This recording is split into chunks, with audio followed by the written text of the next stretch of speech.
नमस्कार मेरे प्यारे भाइयों और बहनों, आप सभी का हमारे YouTube चैनल पर स्वागत है। दोस्तों, आज के इस लाइफ चेंजिंग आर्टिकल को आखिरी तक जरूर सुनिए, क्योंकि दोस्तों अगर आप इस आर्टिकल को अंत तक सुनते हैं तो आपको जानने को मिल जाएगा कि नर्क कहीं बाहर नहीं है बल्कि वह हमारे भीतर ही है। तो चलिए वीडियो को शुरू करते हैं। दोस्तों, यह जीवन इतना बड़ा नहीं है जितना बड़ा आप इसे सोचते हैं, पर क्योंकि आपको लगता है कि आपका जीवन बहुत लंबा है, इसलिए आप अपनी ऊर्जा को बेवजह की चीज़ों पर बर्बाद कर देते हैं, जैसे ईर्ष्या, घृणा और लालच। दोस्तों, क्या आप सोच सकते हैं कि कोई व्यक्ति अपने पूरे जीवन को किसी ईर्ष्या से करने में बिता दे? दोस्तों, आज मैं आपके साथ एक ऐसी व्यक्ति की जीवन की कहानी शेयर करने वाला हूँ जो अपने पूरे जीवन को गौतम बुद्ध से ईर्ष्या कराने में बिता देता है। दोस्तों, वह व्यक्ति बुद्ध का बिच्छू भी बना और रिश्ते में वह बुद्ध का चचेरा भाई भी था और उसने बुद्ध के साथ ज़्यादा समय भी बिताया था, और लेकिन फिर भी उसका जीवन रूपांतरित नहीं हुआ। जानते हो क्यों? क्योंकि उसने अपने भीतर कड़वाहट के बीज बोकर रखे हुए थे और उस व्यक्ति का नाम देवदत्त था। दोस्तों, देवदत्त ने बुद्ध को मारने की बहुत बार कोशिश करी, लेकिन वह हर बार असफल रहा। एक बार देवदत्त यह सोचता है कि वह राजा अजातशत्रु की सेना को लेकर बुद्ध को और उनके सभी बिच्छुओं को समाप्त कर देगा। देवदत्त राजा के पास जाता है और उनसे कहता है कि राजन, आप मुझे अपनी सेना दीजिए और मैं आपकी सेना के मदद से उस बुद्ध और उनके संघ को समाप्त कर दूंगा। लेकिन इस बार भी देवदत्त असफल हो जाता है, क्योंकि अब तक राजा अजातशत्रु भी गौतम का अनुयायी बन चुका था। राजा देवदत्त से कहता है कि बुद्ध को मारना तो दूर की बात है, अगर उनको एक छोटी सी भी खरोच आई तो मुझसे बुरा कोई नहीं होगा। मैं चाहूँ तो तुम्हें अभी ही मृत्यु दंड दे सकता हूँ, लेकिन जाओ, मैं तुम्हें छोड़ता हूँ, क्योंकि अब मैं बुद्ध जी का अनुयायी बन गया हूँ। इसलिए बेवजह की हिंसा मुझे शोभा नहीं देती है। बुद्ध को अगर किसी ने एक बार खुले दिल से सुन लिया तो वह कभी भी बुद्ध से ईर्ष्या नहीं कर सकता। उस समय तो देवदत्त वहाँ से चला जाता है, लेकिन वह तय करता है कि वह अकेला ही बुद्ध की हत्या करेगा। इसलिए उसके कुछ दिन बाद बुद्ध अकेले ही भिक्षाटन के लिए एक पहाड़ी के रास्ते से जा रहे थे। देवदत्त उस मार्ग में पहले से ही छिपा हुआ बैठा था। उसका उद्देश्य था कि मौका मिलते ही वो बुद्ध पर हमला कर देगा। जब बुद्ध जी देवदत्त के निकट जाते हैं तो देवदत्त एक वृक्ष के पीछे छिप जाता है, क्योंकि इतनी हिम्मत बुद्ध जी के शत्रुओं में भी नहीं थी कि वे बुद्ध पर सामने से वार कर सकें। इसलिए देवदत्त भी पीछे से वार करता है और बुद्ध जी के ऊपर पीछे से खंजर फेंककर मारता है, लेकिन उसका निशाना चूक जाता है। इतने में ही देवदत्त को सामने से कुछ लोग बुद्ध की तरफ आते हुए देखते हैं, जिसके कारण वो पेड़ के पीछे ही छिपा हुआ रहता है। वे लोग बुद्ध जी के पास आकर बुद्ध जी को प्रणाम करते हैं और बुद्ध जी के साथ ही गांव की तरफ जाने लगते हैं।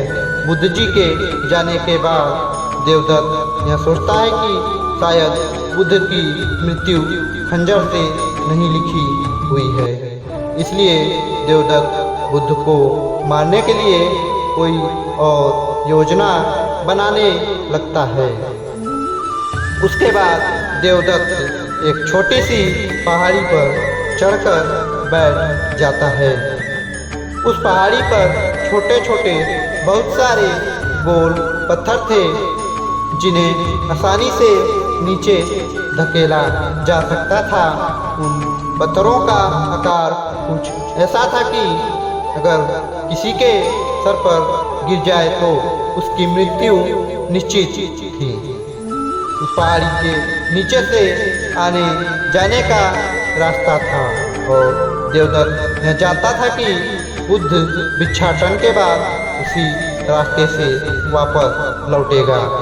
इसलिए देवदत्त वहीं पर छिपकर बुद्ध जी के आने की प्रतीक्षा करने लगता है।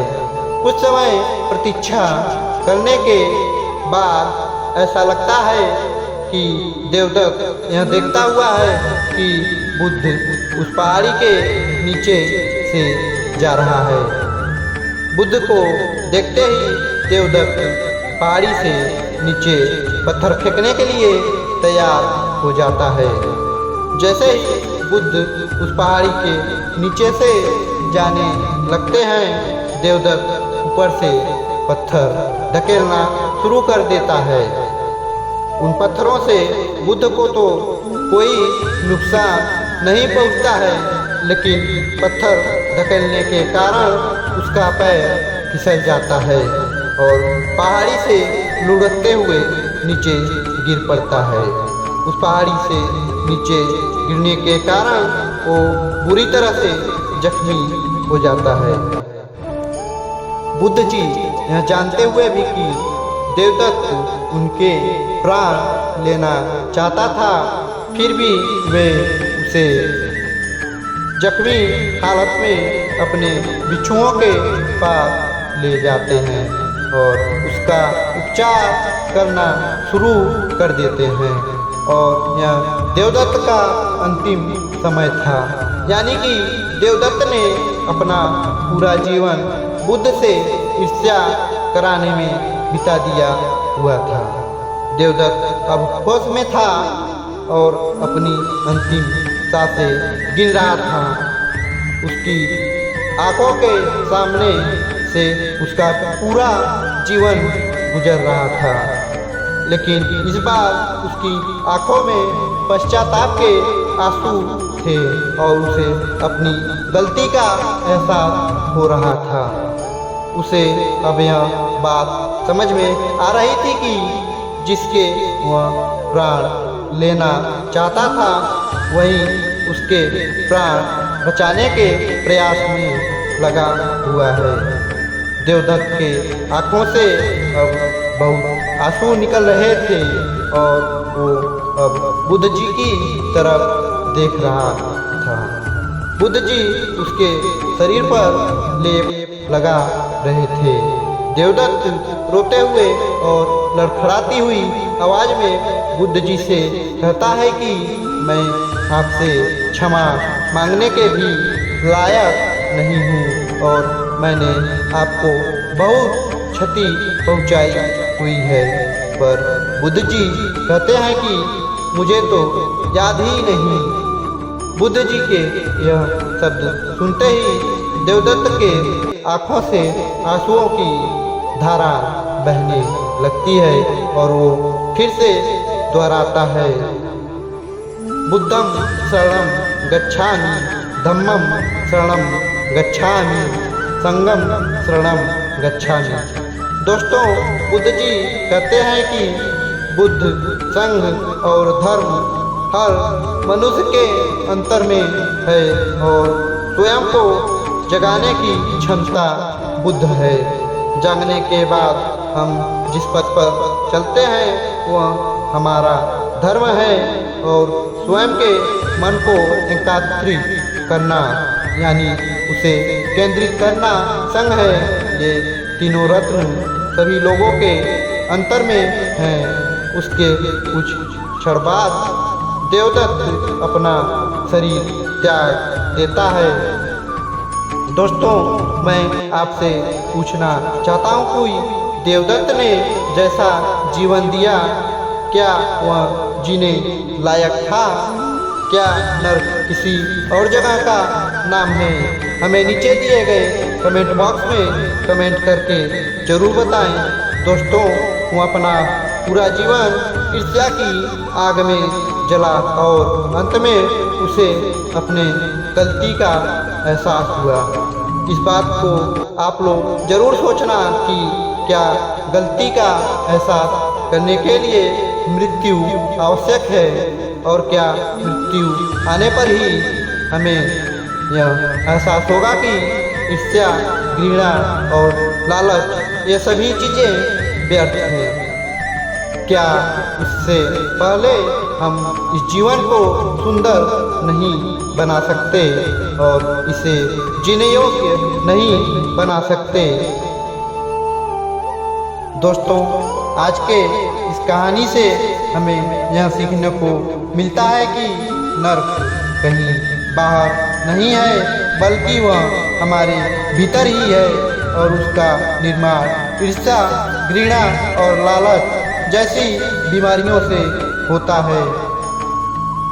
दोस्तों, आज की यह कहानी आपको कैसी लगी और आपको इस कहानी से और क्या क्या सीखने को मिला, यह नीचे कमेंट बॉक्स में कमेंट करके ज़रूर बताएं। साथ ही अगर आपको यह कहानी पसंद आई होगी और आपके लिए उपयोगी साबित हुई होगी तो आप अपने दोस्तों के साथ इसे फेसबुक, व्हाट्सएप और टेलीग्राम जैसे ऐप से ज़रूर शेयर कीजिए ताकि और लोगों को भी यह कहानी सुनने को मिल सके। दोस्तों, आज के इस गौतम बुद्ध स्टोरी के वीडियो में सिर्फ इतना ही। दोस्तों, हम आपसे फिर मिलेंगे ऐसे ही एक लाइफ चेंजिंग आर्टिकल के साथ। तब तक के लिए आप जहाँ भी रहिए खुश रहिए और खुशियाँ बांटते रहिए। आपका बहुमूल्य समय देने के लिए दिल से धन्यवाद।